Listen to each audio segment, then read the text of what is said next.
आऊज़ु बिल्लाहि मिनश शैतानिर रजीम बिस्मिल्लाहिर रहमानिर रहीम। Knowledge factory के दोस्तों अस्सलाम वालेकुम। नाज़रीन इकराम, जब से ये दुनिया मारज़ वजूद में आई है, इसमें बहुत से असरार ऐसे हैं जो इंसानी अकल की समझ में नहीं आते। अगरचा आज साइंस बहुत ज़्यादा तरक्की कर चुकी है, मगर फिर भी बहुत सी चीज़ों के राज आज भी सरबस्ता हैं। और जब कोई चीज़ इंसानी दिमाग की समझ में नहीं आती तो इसको अजूबे का नाम दिया जाता है।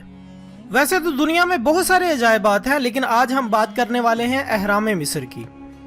नॉलेज फैक्ट्री के दोस्तों, अहराम मिस्र दरअसल इन मखरूती मकबरों को कहते हैं जो मिस्र के फिरौनों ने अपने लिए तामीर करवाए थे, ताकि मरने के बाद वहां इनकी लाशों को महफूज किया जा सके।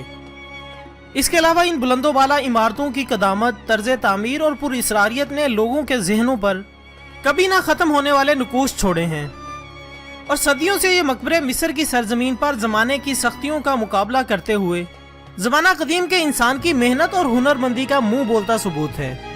मौजूद ख़वातीनो हज़रात, ये इन बादशाहों की आराम गाहें हैं जो खुद को खुदा कहलवाने के शौकीन थे। लेकिन आज इन बादशाहों की मम्मियाँ अजायब घरों में मुंतकिल की जा चुकी हैं, मगर इनके खाली मकबरे आज भी दुनिया भर के सियाहों की तवज्जो का मरकज़ बने हुए हैं। नॉलेज फैक्ट्री के दोस्तों, इस दुनिया में मौजूद हर चीज़ फ़ानी है, माँ सिवाय तारीख और इल्म के। इन इमारत को देखकर यह सवाल ज़रूर जहन में आता है कि आज से सदियों पहले, जब वसाइल भी बहुत महदूद थे, तब ये अहराम कैसे तामीर किए गए। तो दोस्तों, तकरीबन 48 सदियां पहले तामीर किए गए इन अहराम पर की गई एक रिसर्च के मुताबिक इनकी तामीर में इल्म रियाजी के उसूल का पूरा ध्यान रखा गया है। सन 2599 से लेकर 2612 कबल मसीह तक फ्रांसोफर मिस्र का हुक्मरान था। इसके अहद हुकूमत में हमवार ढलवान वाले अहराम की तामीर का काम शुरू हुआ। इसके तामीर करदा हरम को सुर्ख हरम भी कहा जाता है, मगर सबसे बड़ा हरम, जिसको 43 सदियों तक दुनिया की सबसे ऊंची इमारत होने का एजाज हासिल रहा, वो फ्रांसोफर के बेटे खोफू ने तामीर करवाया था। खोफू ने 2566 से 2599 कबल मसीह तक मिस्र की हुक्मरानी की थी।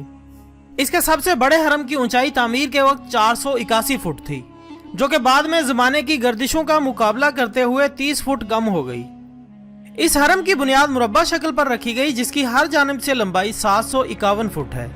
और इस बात पर माहिरीन आज तक वर्ता हैरत में मुब्तला हैं कि इस जमाने में जब साइंस के आलात भी नहीं थे, मामारों ने कैसे ऐसी इमारत तामीर की जिसकी पैमाइश में मामूली सा भी फर्क नहीं है।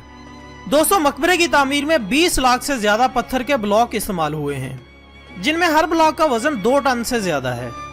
हरम की शुमाली जानिब इसमें दाखिल होने का दरवाजा है। अंदर बहुत सी राहदारियां और कमरे हैं, और मरकज में वो कमरा है जिसको बादशाह का कमरा कहा जाता है। इन मकबरों के अंदर रास्ते इंतहाई पेचीदा हैं, क्योंकि यहाँ बादशाह की मम्मी के साथ साथ कीमती खजाने भी दफन किए जाते थे, और इन खजानों को चोरों और नकबजनों से महफूज रखने की खातिर ऐसे पेचीदा रास्ते बनाए जाते थे। मुअज़्ज़ज़ ख़वातीनो हज़रात, इन अहरामों की तामीर से मुतालिक कई रिवायात मंसूब की जाती हैं। आमतौर पर यह कहा जाता है कि ये काम इंसानी हाथों के बस का हरगिज नहीं, ये जिन्नात या किसी और गैबी मखलूक की कारस्तानी है, जबकि तारीखदान कहते हैं कि इनको बादशाह के हुक्म पर गुलामों ने तामीर किया। डॉक्टर शोएब, जो कि एक मिस्री स्कॉलर हैं, इनका कहना है कि अहराम तामीर करने वाले 5000 साल कबल मसीह के मिस्र के ही बशिंदे थे। तारीख से यह भी पता चलता है कि इन मकबरों की तामीर 20 बरसों तक फैली हुई है। शाम की हल्की रोशनी में जब सूरज की किरणें इन बुलंदोबाला इमारतों से टकराती हैं तो देखने वालों को सहर अंगेज कर देती हैं। तब बेख्तियार जहन में ये ख्याल आता है कि बादशाहों के लिए मकबरे बनाने वाले ये मामार भी तो अपने फन के बादशाह ही थे। इसके अलावा कदीम मिस्र के लोगों के कमोबेश 1400 देवी और देवता थे, जिनमें सबसे बड़ा देवता रा था, जिसको सूरज देवता भी कहते हैं। और ये लोग सुबह उठकर सूरज की पूजा करते थे, जिसे सूरज नमस्ते कहते हैं। खैर दोस्तों, सहारा सहरा ये जमाना कदीम में बहुत बड़ी चरागाह हुआ करती थी, जिसमें से नहरों का पानी भी गुजरता था, लेकिन माहौलियाती तब्दीली की वजह से खुश्क हो गया। और आज ये दुनिया का सबसे बड़ा गर्म तरीन सहरा है, जिसका रकबा तकरीबन 36,30,000 मुरब्बा मील है। नॉलेज फैक्ट्री के दोस्तों, मिस्र, जिसे अंग्रेजी जुबान में इजिप्ट कहते हैं, इसका मुकम्मल नाम दी रिपब्लिक ऑफ इजिप्ट है। मिस्र की 90% आबादी मुसलमानों पर मुश्तमिल है, जबकि 9% कोप्टिक और सिर्फ 1% ईसाई हैं। नाज़रीन इकराम, मिस्र में फिरौन पीपी 2 का दौरे हुकूमत तारीख का सबसे तवील तरीन दौरे हुकूमत था, जो कि 96 साल पर मुहित था। इस फिरौन के बारे में तारीख की किताबों में लिखा है कि इसने मक्खियों को अपने से दूर रखने के लिए एक अजीब और गरीब तरीका अपना रखा था। वो बरहना गुलामों को अपने इर्द गिर्द रखता और इनके जिस्म पर शहद मल देता था। इससे मक्खियां इस पर बैठने के बजाय गुलामों पर बैठती थीं और वो मक्खियों से महफूज रहता। कदीम मिस्रियों के नज़दीक दरिया नील एक पुरस्रार दरिया था और कोई नहीं जानता था कि इसका पानी कहाँ से आता है। इस हकीकत से सिर्फ 150 साल पहले ही पर्दा उठा है कि यह दरिया मशरकी अफ्रीका से निकलता है। दोस्तों, कदीम मिस्रियों का अकीदा था कि इंसान को पानी के देवता खनम ने मिट्टी से बनाया है। आपने इसकी कदीम तस्वुराती तस्वीर भी देखी होंगी, जिसमें एक चोंच वाला बुत कुम्हार की तरह गोल घूमने वाले चरखे पर इंसानों की मूर्तें बना रहा है। इनके मुताबिक ये बुत इंसान तख्लीक कर रहा है। इसके अलावा इनसे मुतालिक और भी बहुत सी रिवायात मशहूर हैं, लेकिन जो हकीकत के ज्यादा करीब थी वो हमने आप तक पहुंचा दी है।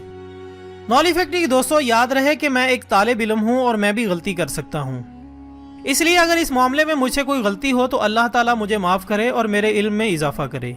अगर आपको हमारी आज की कोशिश अच्छी लगी हो तो वीडियो को लाइक करें और इसे शेयर करके दूसरों तक पहुंचाने में हमारा साथ दें। इंशाल्लाह कल दोबारा मुलाकात होगी, तब तक के लिए इजाज़त दीजिएगा। अपना, दोस्तों, रिश्तेदारों और गिरदोनवा के तमाम लोगों का बहुत ख्याल रखिएगा। अल्लाह हाफिज़।